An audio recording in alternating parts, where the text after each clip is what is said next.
welcome back to my channel. Today I am excited to talk about Syngonium care.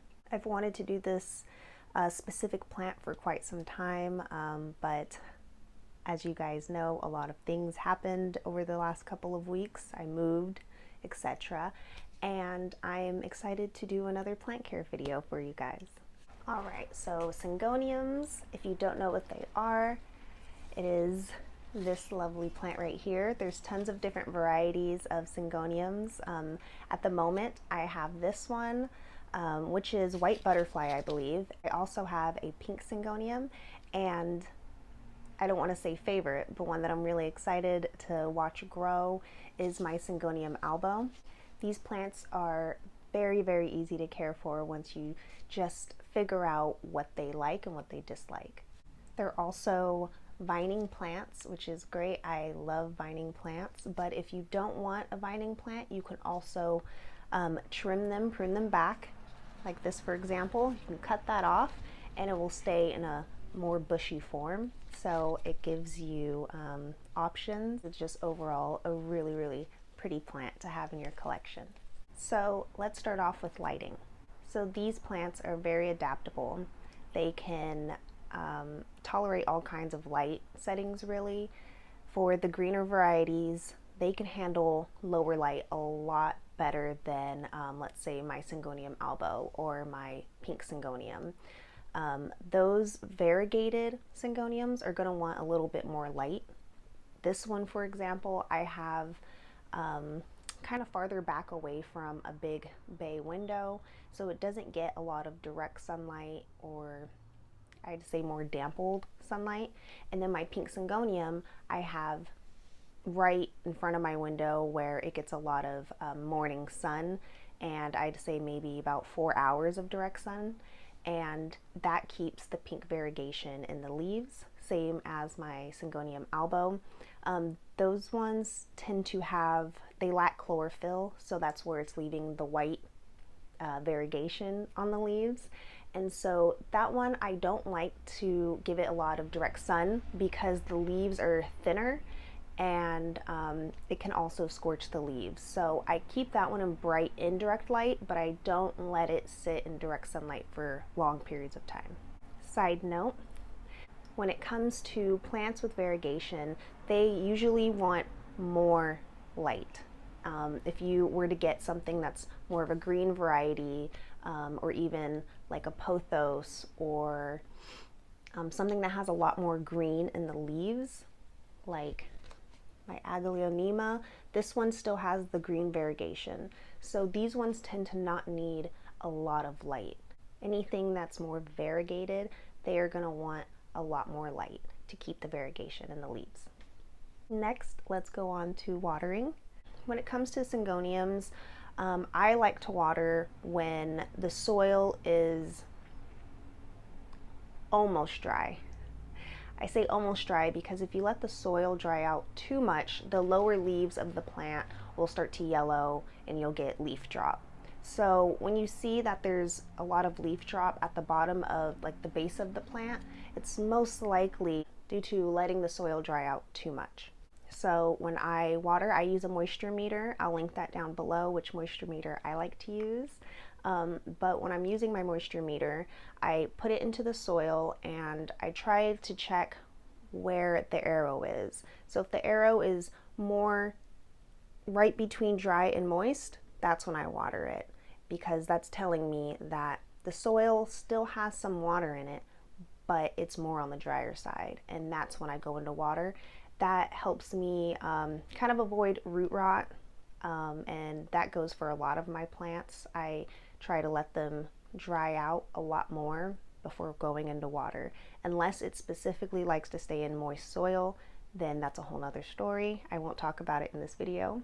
But for Syngoniums, I'd say when it's almost dry. Another thing I want to touch on is leaves will drop. That's just a part of the plant's life cycle. If you see a couple of leaves on your Syngonium that are just withering away, it's completely normal because it happens. It's a life cycle. They grow and then there's an end to it, unfortunately. But new growth will sprout out, and the life cycle continues. Next, I want to talk about humidity for Syngoniums. So these beautiful plants come from the tropics, and they are used to having some humidity in the air. And so I'd say if you live in a very dry climate, get a humidifier, try a pebble tray, fill it up with water to create its own little humidity bubble for them. I'm in San Francisco. There is a little bit of humidity in the air, but it's not like tropical weather here. So sometimes I will fill up the pebble tray if I feel that it's a little bit more drier air than usual, or the humidifier will do, but I usually don't need to touch it too much when it comes to humidity, because I do have some moisture in the air living in San Francisco. Moving on to soil. For my Syngoniums, I like to use a soil medium that's a little more dense.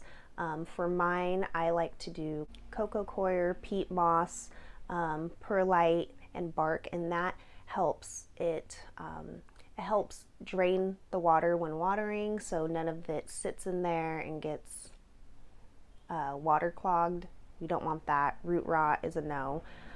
So adding the bark and perlite in there is going to help the water drain out way more easily than if it was just standard potting mix in there. It tends to hold on to a lot of that moisture.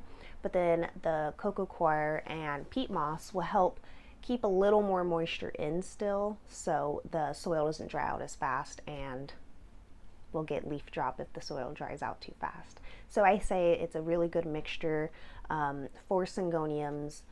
For a while, when I was first getting into plants and I got some Syngoniums, I would just put potting mix, but I added a ton of perlite. So it's almost like cactus soil, if you will. But as I started to learn more about soils and what certain plants need, I've realized that this mixture is a lot better for this specific plant, and it's doing really well. It's big and pretty and happy with it, so I'm going to keep doing that. So another important thing to talk about is temperature for these beautiful plants, and I'd say keep it above 60 degrees. If it drops below 60, they won't like it. Their leaves are very thin. They are susceptible to cold, and they just won't like it. They won't thrive, they won't like it, and we don't want that for them. We want them to be happy. So I'd say indoors, even during the winter, it's usually a lot warmer inside than it is outside, and I try to maintain inside the house at least 60 degrees and up. If you can even keep it 70 degrees and higher, it will be very, very happy. Let's see, what else? Fertilizing. Fertilizing is super important, can't forget that. I like to fertilize in the growing season about every 2 weeks. I use fish emulsion, or I'll use worm castings. When I'm doing it every 2 weeks, I use my fish emulsion to fertilize. And if I'm not using my fish emulsion, say I run out or something, then I'll go and use my worm castings and sprinkle it on top of the soil. And when I water, it will release the fertilizer into the soil.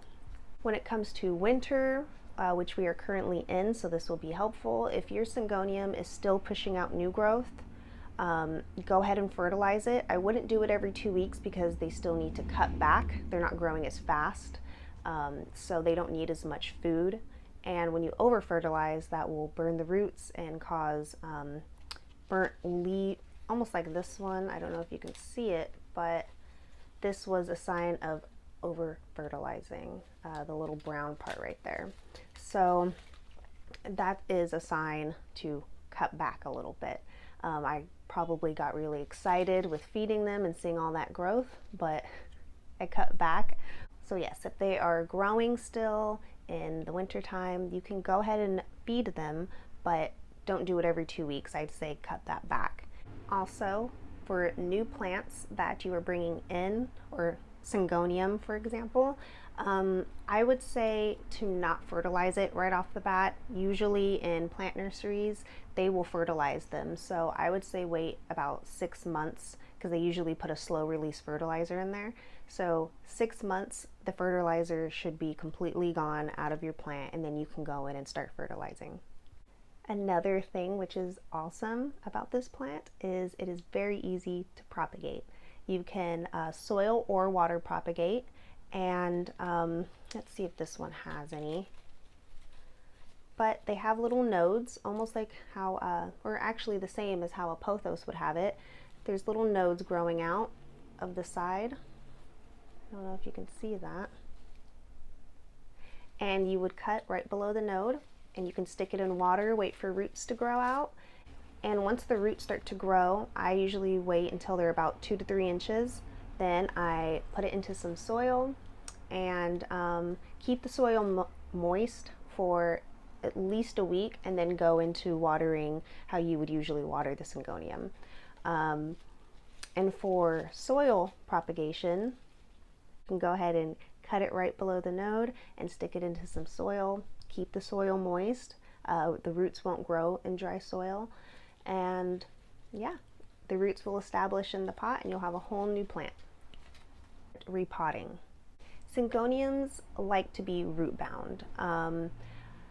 I have repotted it too soon before, and they do suffer. They don't like it, and I think all the excess soil, if the root ball isn't big enough, the excess soil will stay wet and it will keep their roots wet a lot longer, and they don't want that. So I'd say let it completely get root bound. Let it twirl in there and just roots coming out everywhere, and then that's a good sign to go and repot it.